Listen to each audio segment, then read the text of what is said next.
એક ગુલામી તરીકે અમારો ઉપયોગ કર્યો એમણે। એટલે અમારે હવે કરવું શું, એમને કામ લખી આલીએ, ઠરાવ સાથે કામ લખી આપીએ।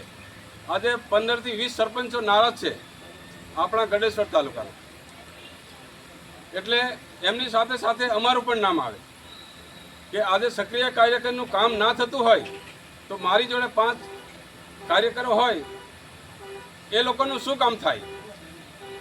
એટલે અમે એક ઈચ્છા કરી કે આ લોકો જોડે ગુલામીમાંથી મુક્ત થવા માટે અમારે બીજો કોઈ રસ્તો નહોતો, નિવૃત્તિ લઈ લીધી। પરંતુ આપ સૌ કોંગ્રેસના જે લીડરો છે આપણા વિસ્તારના, એમણે અમને વિનંતી કરી કે તમારું અમે સ્વાગત કરીએ, કોંગ્રેસમાં પધારો। તો અમે જઈએ અને આપણા ગુરુદેવના આશીર્વાદથી અમને નંગાતપુર જિલ્લા પંચાયતમાં ઝેર તાલુકા પંચાયતની સીટ અમને સ્ત્રી બેઠક છે માટે ઉર્મિલાબેનના નિમણૂક કરવામાં આવી છે।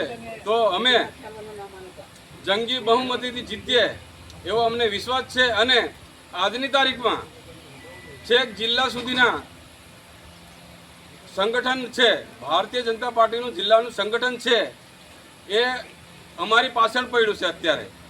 એમને બીક અમારી વધારે છે, કારણ કે અમે આજથી નથી, અમે જે વખતે અમારી ગધેડ સીટ હતી તે વખતે ચંદ્રકાંતભાઈ ગધેડ સીટ હતી અમારે, તો મારો વિસ્તાર માકડામાંથી લાગતો હતો લીમખેતર સુધીનો, માકડામાંથી લીમખેતર ગધેર।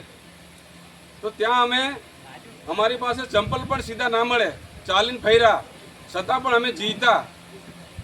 તો અમારી એક ઈમાનદારી છે એમ, અમે કોઈ પણ પાર્ટીમાં અમે એવું બેઈમાની ના કરીએ। અમને કોંગ્રેસમાં લેવા માટે 5 લાખ રૂપિયા લઈને લેવા માટે આવ્યા હતા અમારા ઘરે, અમે રૂપિયા 5 લાખની ઠોકર મારી એવા વ્યક્તિ છે અમે। અમે અમારા જિલ્લા પ્રમુખને પણ કીધું શમશેરપુરા મિટિંગમાં કે અમે ગમે તેવા વ્યક્તિ નથી, 5 લાખ રૂપિયાની ઠોકર મારી આજે અમારું મકાન કેવું છે તમે જાણતા હશો, આપણે સમાજના છે એટલે બરાબર અમે ત્યાં જ છે।